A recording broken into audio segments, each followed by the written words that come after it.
Okay, if you can't hear me on Facebook, Instagram. They can't hear me. Okay, so we're going to be talking about naysayers, the people around you who say you shouldn't be homeschooling. So this is not going to be a session about bashing school. This is not going to be a session where we are saying bad things about those who've chosen mainstream education. So if you came here for that, I'm afraid you will be disappointed. This is also not going to be a place where I'm passing judgment on anyone. If you have followed me for any length of time, you know that that's not my style. We're not going to be passing judgment here on anybody. Instead, I want us to approach this idea of dealing with naysayers from a place of compassion and a place of love. What? I hear you say, what? How can I deal with these people when they say such horrible things to me, when they make my life so difficult?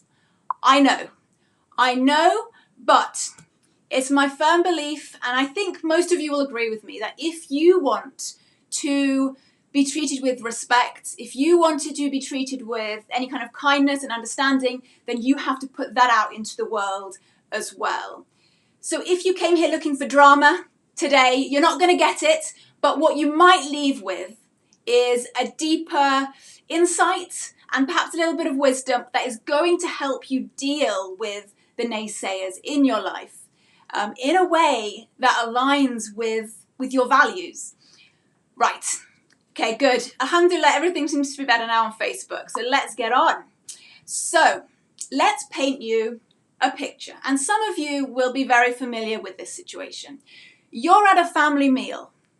You're at a family meal, some auntie's house, and you're all having a meal, you're all chatting, and then the conversation turns to school.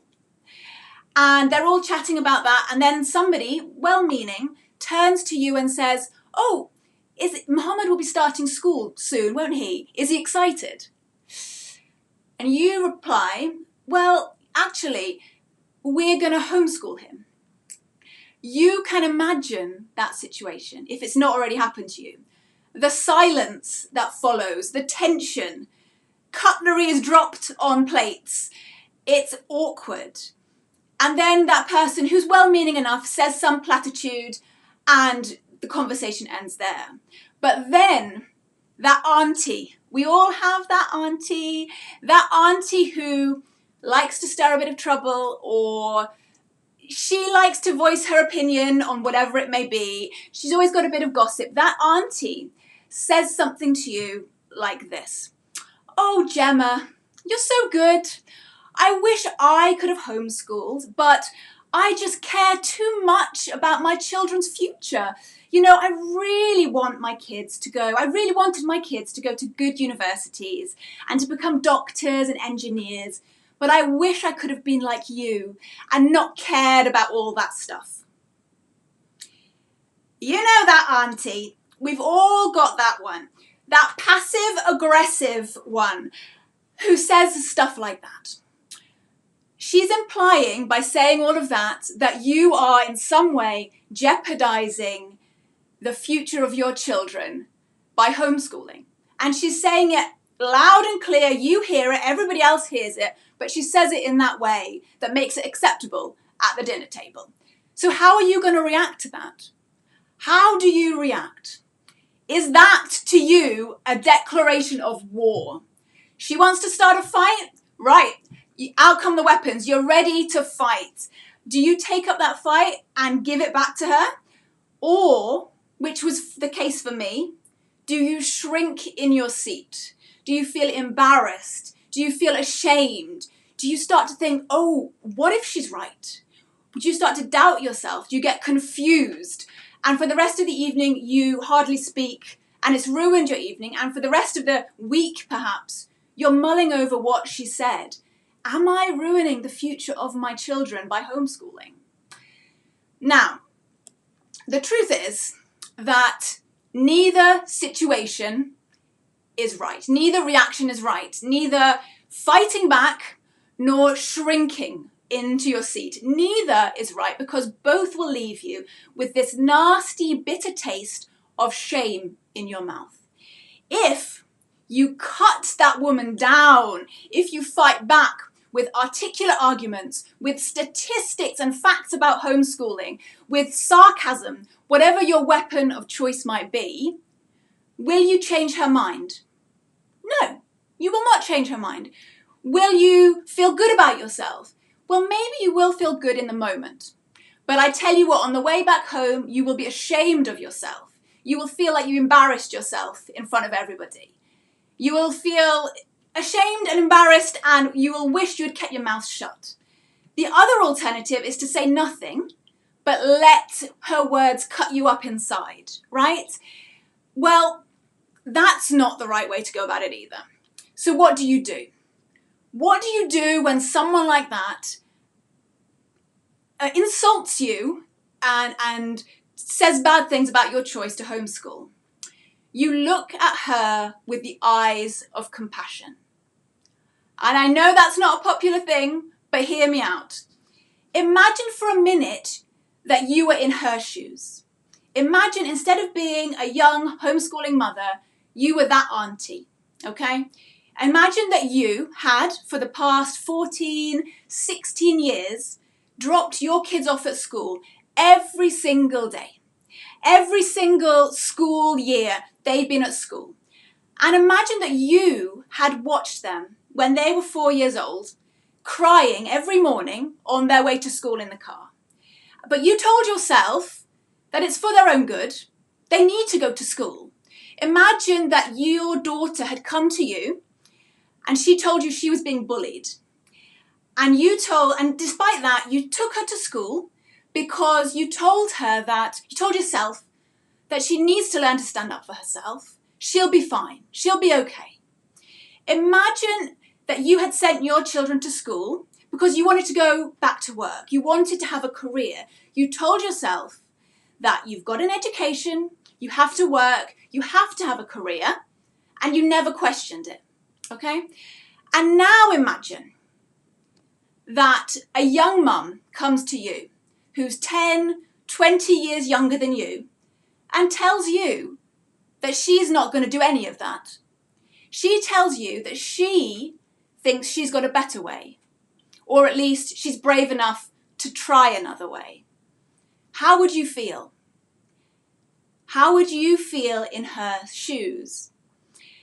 Now, some women, this is not a judgment thing, because some women will go through all those negative things in the school situation and still will come out of it saying, okay, it wasn't all roses, it wasn't all great, but overall, school was the right decision for us. And they're confident in that and they're secure in their decision. Now, those women, they will never be the naysayers. They'll never say anything about you homeschooling or not.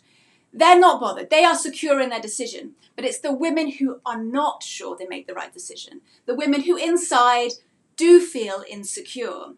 You see, when somebody lashes out at you, whether it's passive aggressively, like that auntie I talked about, or directly, it is just a reflection on their own insecurities. It's not a reflection on the truth. It's a reflection on the work they need to do on themselves. It doesn't mean that you shouldn't homeschool. It just means that they couldn't homeschool. So how are you going to react to that auntie, to your parents, to the random stranger that you meet in Asda, who they've all got an opinion? How are you going to react? You're going to react with compassion, not with anger, not with pride, not with embarrassment, not with this need to one-up the other person. You're going to react from a place of love. What does that look like? For me, it looks like I usually use humour and I usually use a distraction. So at that dinner table with that auntie, I might say, oh, I know, I must be crazy. Ha ha ha ha. Oh, can you pass the salt? How did you make this pickle, auntie? It's delicious. And the conversation ends. If somebody insists on bringing it back to homeschooling, I do the same thing. I just bit of humour and then another distraction. Because dealing with these people, you are not going to win the conversation and it's going to create so much tension. So deal with them with love and understanding. And what will happen if you do? Instead of leaving with that bitter taste of embarrassment, that bitter taste of shame when you fought back or when you let their words affect you, instead, if you come from a place of compassion, you will leave that situation feeling empowered. You will leave that situation more confident in your decision to homeschool. Your silence will speak volumes. Your quiet confidence will have those people thinking, oh, maybe there is something about homeschooling that we hadn't thought about. Far, far more impact than any kind of well-rehearsed speech or statistics or anything like that that you can spurt off. Right, I'm going to check through the comments because I'm a bit nervous about what the reaction to this is, and then we'll carry on. Let me have a little look through Facebook to start with.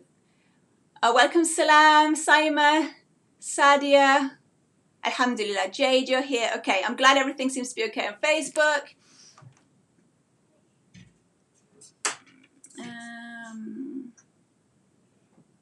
Shabnam says her bullying is her biggest fear. Yeah, nobody. Yeah, I think that's the case for everybody, really. It's a big worry for a lot of mothers. Okay.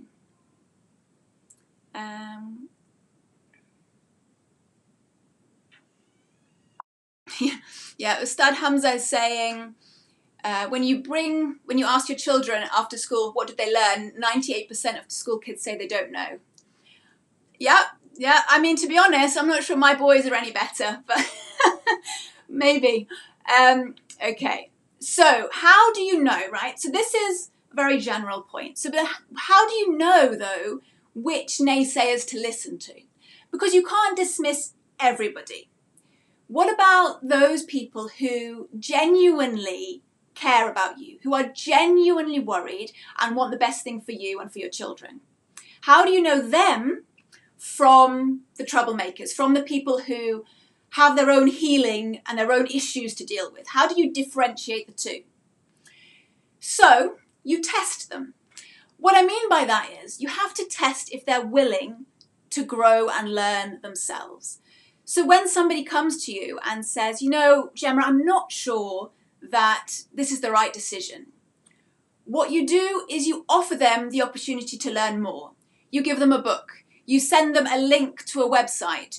You give them a pamphlet. If you're in my course, Launch Your Homeschool, we've given you a pamphlet that you can give to friends and family. Give that to them and see if they read it. See if they're interested in learning more and growing more. Because that auntie that we spoke about at the beginning, she's not going to read your book. She's not going to read your pamphlet. She's not interested in growing. She's just interested in making herself feel better, to dealing with her own insecurities. But your parents, your best friend, they might be willing to know more about homeschooling and home education so they can understand where you're coming from. So that's how you know. You give them the opportunity to learn more and to grow with you. And when you find out who is in that camp of really caring and really is concerned, then you have to listen. Listen to what they're saying, because they're saying it for a reason. They know you well and they have genuine concerns. So if somebody like that comes to you and says, you know, Gemma, I know you want this, but I think you've got too much on your plate already. You know, you've got a baby, you've got this, you've got that going on. Are you sure you want to take on homeschooling as well? And you know that they're genuinely concerned about you. Listen. That doesn't mean you have to not homeschool. It just means listen to what their concerns are and reflect on it. And maybe you can address it. Maybe you can say, you know, maybe she's right. Maybe there's something I can do when I'm planning my homeschool to help her not to worry so much and to take the burden off myself, whatever it might be, the concerns are. Maybe it means getting, you know, if the grandparents are concerned, maybe it means getting them involved in homeschooling. Not all naysayers are wrong. I say the vast majority are wrong, but there will be some people in your life that genuinely have concerns, so listen to those ones. Okay, if there's any questions, pop them in the comments and I will do my best to answer what I can in this session, inshallah. For Instagram, pop it in that little bubble at the bottom with the question mark. It's so much easier for me to find it if you can. Thank you.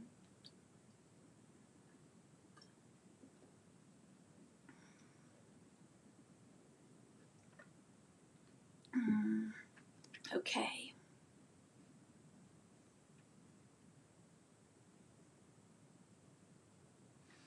So Jade has asked, I'm just wondering how you talk to your child's dad about wanting to home educate when you are a single parent. I know you haven't any experience, but do you have any potential ideas? Well, again, it comes down to seeing it from his perspective. Both of you want the best thing for your child. So find out what he's worried about. What objections does he have to homeschooling, Jade? Once you have an idea, then you can address them. You can either explain to him why that's not an issue, or you can do something and plan your homeschool in a way that will put his mind at ease, whether that's, getting in a tutor or saying, I know you're worried that I'm not going to be able to teach maths or whatever. Then say, but a friend of mine is going to do the maths for me, or, whatever it might be. If he's worried about socialization, then, explain that you have this group of friends that you've lined up, or there's this local homeschooling group and he's going to be going to this and that and this. So address the issues that your child's father has head on as best you can, and be willing to compromise.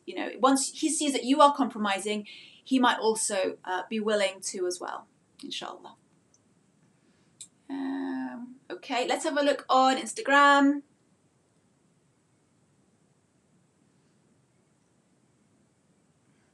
Okay, so somebody has said that they have a kinesthetic learner and he hates writing. Okay. Okay, depending on how old he is, I would recommend trying something like letting him write in sand, in trays of sand, in lentils, in dried rice, using variety. So whiteboards, chalkboards, writing with chalk on the pavement. It's harder, for sure. There's more work. You can't just put a handwriting sheet in front of him. I would also say that a lot of boys don't like writing. I don't know why, but when I hear back from other mothers, a lot of mothers with sons have trouble getting them to write. So it's not just you. It might not be that it's because he's a kinesthetic learner. It might just be because he's a boy. So just be persistent. Don't expect too much from him. 5 minutes. I mean, depends how old he is, but for a young child, 5 minutes of writing a day is more than enough. And put some variety in there and try and mix it up a little bit. Okay, we've got some more questions coming in. I'm not sure. Sorry, Huda, I don't know what that means. I'm not sure what your question means. Okay, this is a good question.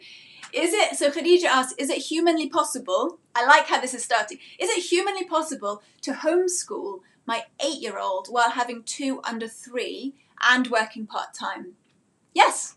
Yeah, it's humanly possible, but your homeschool is going to look very different from somebody who doesn't work part-time or from somebody who doesn't have little ones.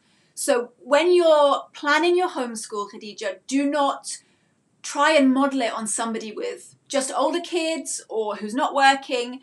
You get to create the environment you want at home and something that works for you. So you're going to have to get childcare, it sounds like, unless your husband or the children's father can help with that. But yes, it's definitely humanly possible. You can do it, but you're going to have to find solutions and be a little bit inventive, inshallah. But yes, it is possible, Khadija.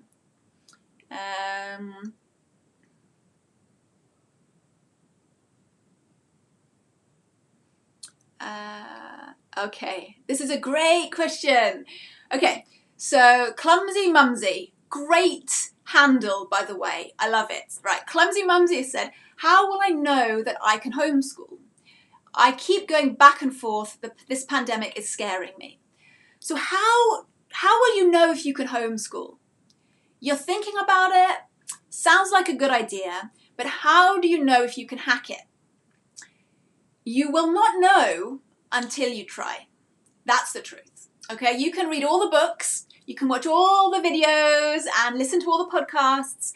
But you will not know if it's the right decision for you and if you're going to enjoy it and if it's going to be the right thing for your kids until you give it a go. Now, that doesn't mean you don't know until you pull your children out of school. You can, especially now here in the UK, you can try homeschooling. You can give it a go. If you're in a country where they don't have lockdown right now, and then you can try on the weekends or you can try after school. Try little things at home with your kids now that will give you a taste of what homeschooling is like, and see if that's something that you want to continue with. That might mean, I don't know, I've got to go on. How about you learn about, maybe your best friend is from Dubai. So you learn about Dubai, you look it up on the map, you cook something from that country, you phone her and have the kids ask her questions, and you, I don't know, just do your whole research around that country.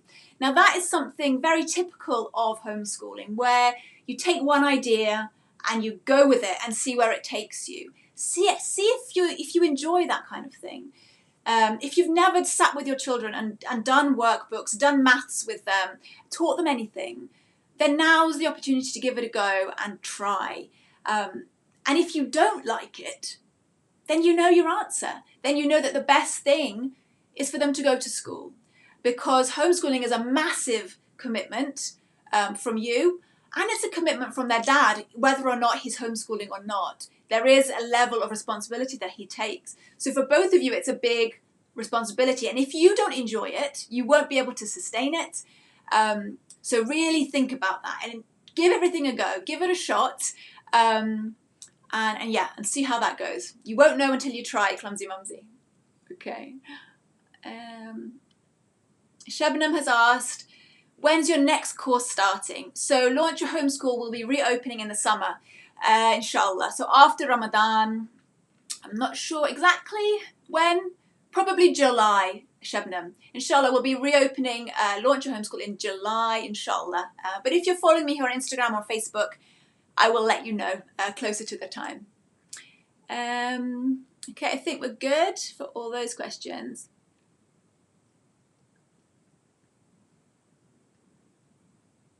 So Ustad Hamza has asked, how do you get your own kids to take you as a teacher? Okay, my children don't take me as a teacher. That's the truth of it. How do I, my children do not see me as their teacher. They see me as their mother. And part of my role as their mother is to teach them.